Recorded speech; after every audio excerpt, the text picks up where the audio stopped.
Olá, tudo bom? Eu sou a professora Francisca Patrícia e hoje estamos aqui para mais um momento de interação.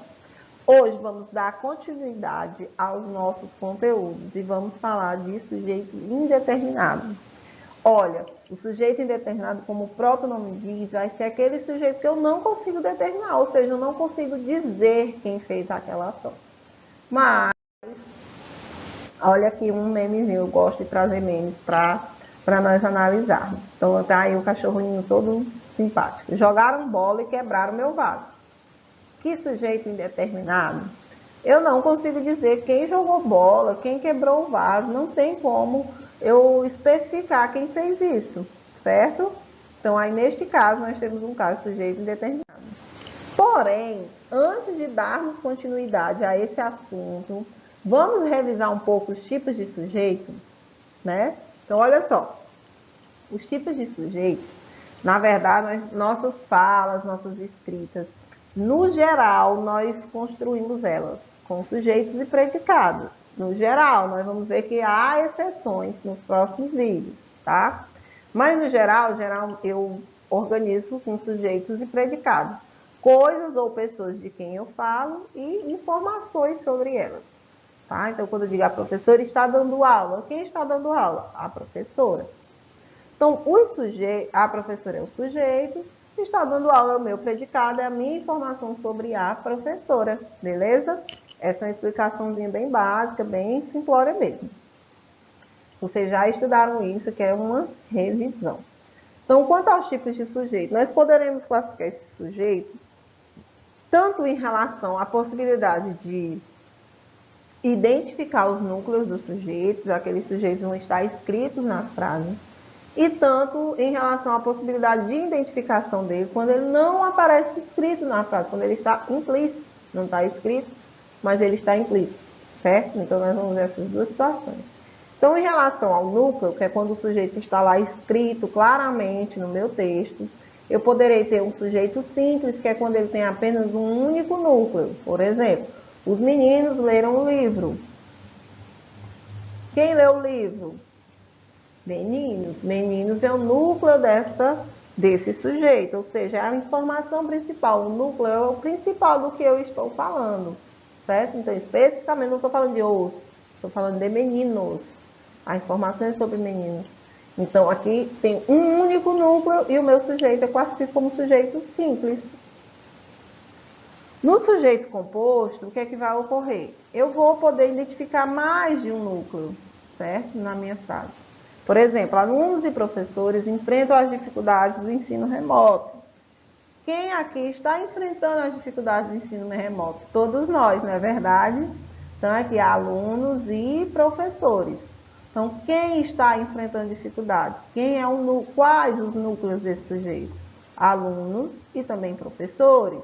Então, nesse caso, nós temos dois núcleos. Então, dois núcleos ou mais faz com que eu classifique esse sujeito como sujeito composto. Porém, há os casos em que o sujeito não está escrito lá, tá? Não está expresso na minha frase. E aí ele poderá ser oculto e indeterminado. Qual é a diferença básica? Quando o sujeito é oculto, ele não está escrito, mas eu consigo recuperá-lo, ou pela terminação do verbo ou pelo contexto. Por exemplo, visualizei o envio de sua atividade. Quem visualizou, gente? Eu consigo identificar quem visualizou? Respondam aí de casa. Quero ouvir daqui. Quem visualizou o envio da atividade? Eu. Eu visualizei, né? Eu visualizei o envio de sua atividade. Então, eu consigo recuperar quem realizou essa ação pela terminação do verbo. Então, um sujeito será oculto quando eu consigo recuperar quem realizou a ação, ou pela terminação do verbo, ou pelo contexto.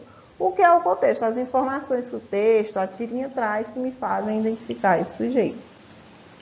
Já no sujeito indeterminado, não vai aparecer escrito também, não vai aparecer expresso, mas eu também não consigo recuperar quem realizou a ação.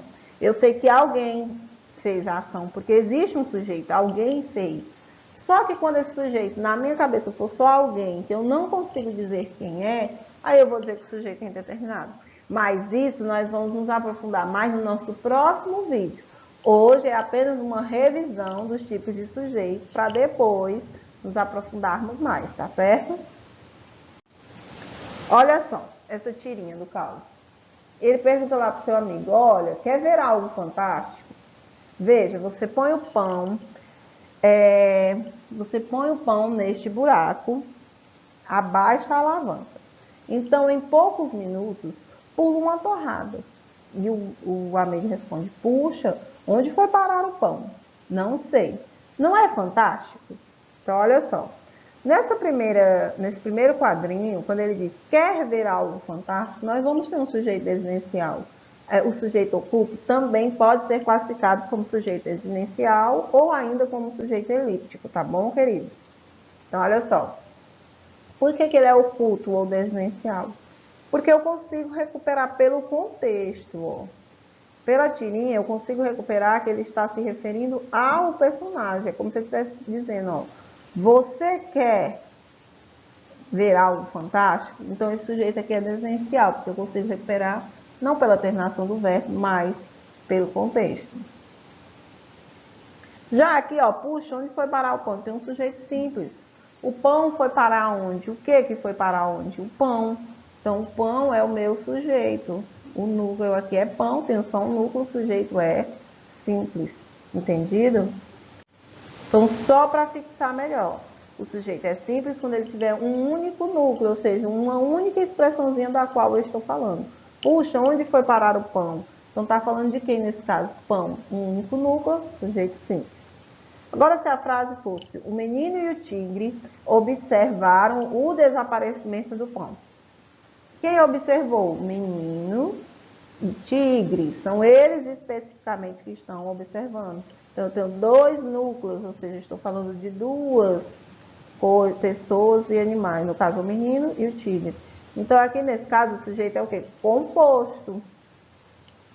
Já o sujeito desinencial, ele não está expresso. O que é não está expresso, gente? Ele não está escrito na frase, mas ele pode ser identificado. Por isso que o sujeito é oculto e desinencial. Não está escrito, mas eu consigo recuperar, tá? Então, aqui, ó, lá naquele primeiro tirinho, quer ver algo fantástico? Eu recuperei o quê? Pelo contexto. Porque eu via lá no desenho que ele estava falando com o tigrezinho. Então, aqui não é um sujeito que eu não posso dizer quem fez, porque eu consigo identificar quem fez. Então, nesse caso aqui, o sujeito é desinencial, oculto ou ainda elíptico, certo? Então, por hoje nós vamos ficando por aqui. Vocês vão exercitar com as atividades do livro didático e nos vemos em breve, tá bom? Até mais!